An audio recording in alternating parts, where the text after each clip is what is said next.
प्रतीकको रूपमा सिम्बोलिजम यो मेमोरी पावरलाई काम गर्सार्ने दर्शक महानुभावहरू सम्झनका लागि स्मरणको लागि साथसाथै यसको दार्शनिक पाटो पनि बुझ्ने त्यो सिम्बोल जहाँ चित्रहरू बनाइन्छ जहाँ पिक्चरलाई क्रिएट गरिन्छ त्यो कुनै पनि कुराको सिम्बोल प्रतीक त्यसले मैले भने कि यसको धेरै फाइदा छ स्मरण र जीवन दर्शन बुझ्नका लागि पनि त्यो भनेको धार्मिक पौराणिक कुराबाट वैज्ञानिक कुराबाट चित्रलाई कसरी हामी बुझ्दछौँ यसको बारेमा म भन्न गइरहेको छु। म डाक्टर अनन्त राम केसी हजुरहरूलाई विशेष गरी आज यो पार्टमा हामी कसरी हरेकलाई प्रतीकात्मक बिम्बात्मक बिम्बहरूलाई कसरी बुझ्ने मूल कुरा यो 10 अवतारको कुरा छ, महाभारतका कुरा छ, रामायणका कुरा छ, जिससका कुरा छन्।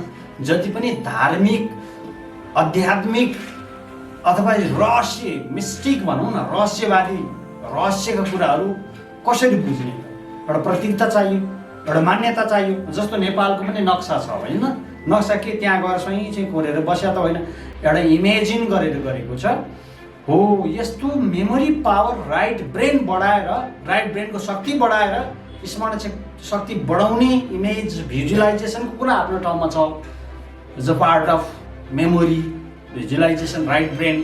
अर्को पार्टको कुरामा गर्ने हो भने हामीले 10 अवतारदेखि लिएर गएर रामायण महाभारतका कथाहरू यो धार्मिक कथाहरूलाई कसरी बुझ्ने बिम्बात्मक रूपमा कसरी बुझ्ने र हामीले जीवन सरल बनाउने हामी सिधा भाषामा बुझ्छौँ। अब जस्तै मानिलिउँ 10 अवतारको कुरा गरौँ एकछिनको लागि। 10 अवतारलाई हामीले के बुझ्ने गरे भगवान परमात्मा 10 अवतार अवतरण यो आध्यात्मिक कुरा पनि छ। अलिकति कृपया पुरै भिडियो हेर्नु होला, अन्तसम्म हेर्नु होला, घुमाइ हेर्नु होला। नबुझेको तपाईँ कमेन्टमा सोध्न सक्नुहुन्छ। कृपया अनुरोध गर्न चाहन्छु आम साथीहरूलाई कमेन्ट गर्नुहुने पनि म विनम्रताका साथ अनुरोध गर्छु। र मूल कुरा अब 10 अवतारलाई हेरौँ है त। मत्स्य कुर्म बराह भनेर संस्कृतमा मत्स्य भनेको माछालाई एकजना राजाले सानो माछा ल्याएर पालेको थियो, घरमा अटेन। माछा भनेको ठुलो फैलिने एकदमै सार्प माछा, ठुल्ठुलो व्हेल माछा, समुद्रमा हुने माछा पनि भगवान बन्न सक्छ है। माछा हामीले चाहिँ एकदमै हेप्छौँ अथवा जनावरलाई माछा। यसबाट दुवै अर्थ पनि, एउटा सारा जीव जगतको उत्पत्ति पानीबाट सुरु भएको छ, एकोषीय प्राणीबाट सुरु भएको छ। त्यसको पनि भगवान, त्यसको पनि ठुलो स्वरूप चाहिँ भगवान अथवा त्यसले चाहिँ एउटा स्रोत सङ्केत बुझाउँछ भनेर मत्स्य माछा पनि भगवान बनेका छन्। प्रथम अवतार मत्स्य कुर्म भनेको कछुवाले पृथ्वी थामेको कुरा छ। अब कुर्म भनेको कछुवाको चाहिँ कछुवाबाट पनि हामी सिक्न सक्छौँ। कछुवा पनि एउटा ठुलो शक्तिशाली, कछुवाबाट ज्ञान सिक्न सक्छौँ। कस्तो ज्ञान भन्दा कुनै पनि कुरालाई उसले चाहिँ खतराबाट मुक्त हुनको लागि आफ्नो शरीरलाई समेट्छ। हामी पनि त्यस्तो हौँ, फैलिनीबाट दुश्मनी हुन्छ अथवा हामी बढी बोलेर अथवा बढी अरूसँग चाहिँ डिस्कस गर्नुभन्दा आफैलाई समेट्ने, मौन बस्ने, कछुवा धारण गर्ने। कछुवाले पनि आफ्नो रिस्क भनौँ न एकदम खतराबाट बच्नका लागि, बाह्य आक्रमणबाट बच्नका लागि आफ्नै त्यो खपटामा सुरक्षित हुन्छ। आफै त्यस्तो एउटा कवच पहिरौँ, कवच भन्छ जसलाई, सुरक्षा कवच हामी आफैले निर्धारण गर्न सक्छौँ। हामी आफै बच्न सक्छौँ। सुरक्षा कवच हामीभित्रै छ। हामी कहिलेकाहीँ लुक्नुपर्छ अथवा मौन बस्नुपर्छ। बोलेर भन्दा नबोलिकन पनि हामी सम्बन्ध राम्रो बनाउन सक्छौँ, शक्तिशाली हुन सक्छौँ, पक्ष नलागिकन तटस्थ हुन सक्छौँ। यो कछुवाबाट बुझिन सकेको बराह भनेको बँदेलको पनि ठुलो शक्ति। बँदेल पनि एउटा भगवानको तेस्रो अवतारको रूपमा, विष्णुको तेस्रो अवतारको रूपमा मान्छेको जगत अथवा पृथ्वीलाई चाहिँ हिरण्यकश्यप र हिरण्याक्ष राक्षसले पृथ्वी नै लुटेर लाँदाखेरि बराहसँग युद्ध गर्नु पर्यो भने एउटा सिम्बोल। यो सबै सिम्बोल म 10 वटाको व्याख्या गर्छु र यसलाई प्रतीकात्मक रूपमा कसरी बुझ्ने भनेर म यो जीवन दर्शनका लागि। अब चौथो वामन, त्यो बेलाको आवश्यकता। वामन अथवा ब्राह्मण अवतार। बलिले एकदमै सारा संसार के गरे त जिते। उनी दानी थिए, शक्तिशाली भए, दैत्यहरूको राजा बलि।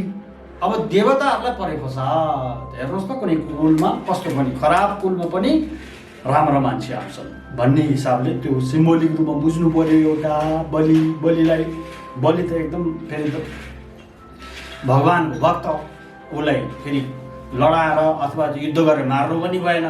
अब दानी भएको नि हुनाले अब वामन अवतारले दान मागेर उसलाई पताल बस्नु परेको छ। हेर्नु त धेरै दानी भयो, धेरै कुरा अति भने क्षति हुन्छ भन्ने कुरा बलिबाट सिक्न सकिन्छ। वामन अवतार लिएर एउटा वेश धारण, यो सबै प्रतीकात्मक छ। यो कुनै त्यस्तो घटना भएर देखेको होइन। त्यो समयमा हेर्नुहोस् त, युग अनुसारको माछाबाट सुरु भयो सृष्टि।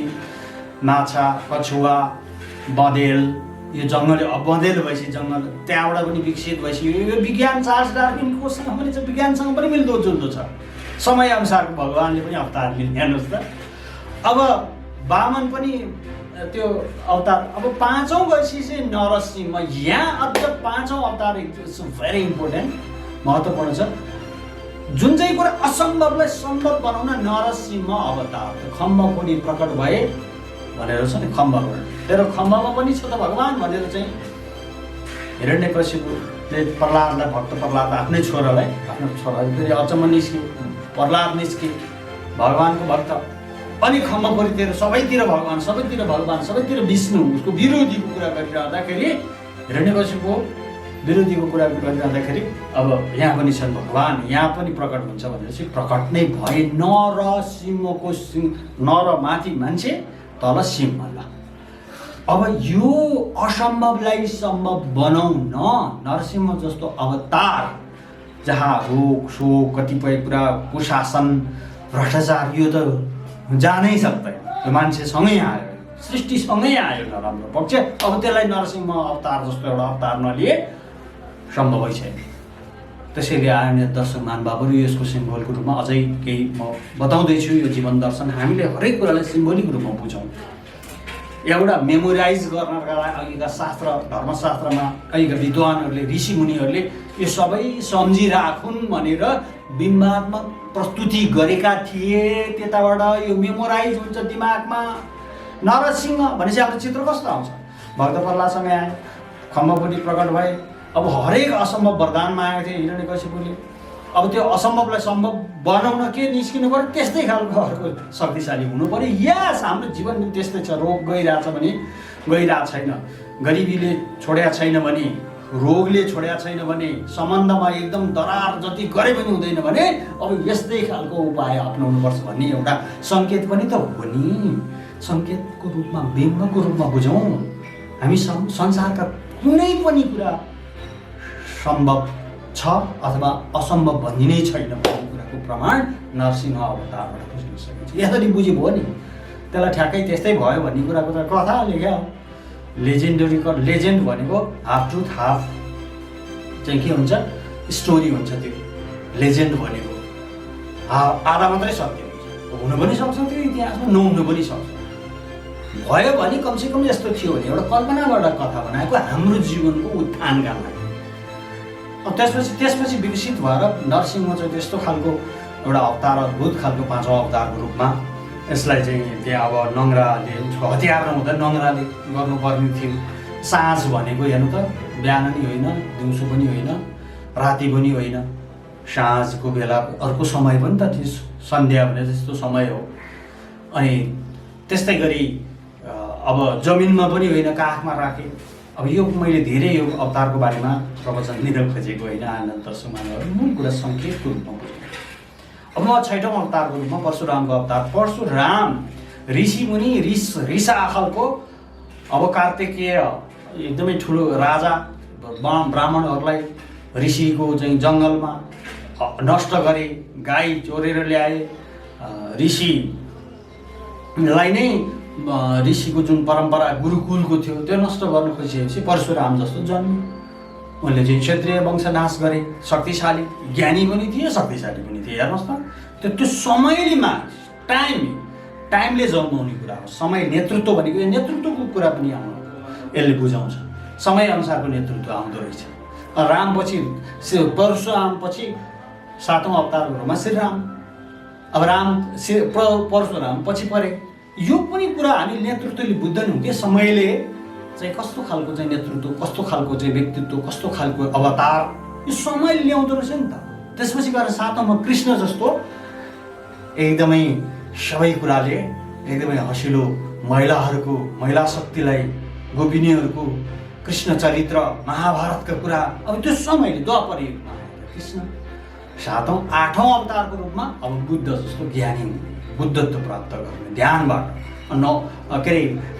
सातौँ अवतारको रूपमा राम भयो, आठौँ अवतारको रूपमा कृष्ण भयो, त्यसपछि बुद्ध भयो, बुद्धत्व ज्ञानको कुरा भयो। अहिले कल्की अवतारको रूपमा दशौँ अवतार अहिले कलियुग छ। कलियुग भनेको झुट कुशासन, जसले नराम्रो गर्छ, जसले मदिराहरू, यो युग छ, समय छ। यो समयले ल्याएको नयाँ नयाँ एक्सपेरिमेन्ट विज्ञानले ल्याएकै हो। यो विज्ञानकै एउटा विकृत हो। फेरि यस्ता कुराहरू नयाँ टेक्नोलोजी हेर्नुहोस् त, सँगसँगै एउटा कुरा उत्पन्न भयो। अब फेसबुक भयो, युट्युब भयो, गुगल भयो, अब ह्याकरहरू पनि हुन्छ। अनि त्यस्तै गरी भाइरस छ, एन्टिभाइरस भनेको छ। अनि रोगको पनि त्यस्तै गरी के अरे एन्टिबायोटिक छ। विभिन्न रोगको प्रतिरोधात्मक रूपमा अर्को नाश गर्न अर्को तत्त्व जन्मेको छ। त्यसैले कल्की अवतारको समयको यो सिम्बोलको रूपमा महाभारतको कुरा गर्ने हो भने कौरव र पाण्डव के भन्छ, सत्य र असत्यको पक्ष, सही पक्ष र असही पक्ष। युद्ध त जहाँ पनि जहिले पनि हुँदो रहेछ नि त। जित्छ कसले अन्तिममा भन्दा जो सत्यको पक्षमा छ। महाभारतबाट बुझ्नु सक्यो। कौरव भनेको दुर्योधनको पक्ष भनेको, धृतराष्ट्रको पक्ष भनेको नकारात्मक पक्ष। यो जहिले अहिले पनि छ। अहिले नेपालको कुरा गर्ने सामन्ती युग गयो, राजतन्त्र गयो भन्छन्, मान्छेको मानसिकतामा सामन्ती छँदैछ। राजा गयो भन्छ, राजै राजा छन्। पार्टीका ठुल्ठुला नेता अहिले 20औं-30औं वर्षदेखि राज गरिरहेकाहरू पहिला एउटा राजा थिए, अहिले धेरै राजा भनिन्छ। यो धेरै विरोध गर्ने पनि एउटा अतिमा हो कि धेरैको एउटा समावेशी छ। यसको राम्रो पक्ष नराम्रो पक्ष भनेको अब एउटा राजतन्त्र गयो, अरू राजशाही जुन एउटा अर्कै शैलीबाट जुन शासन गरिरहेको छ।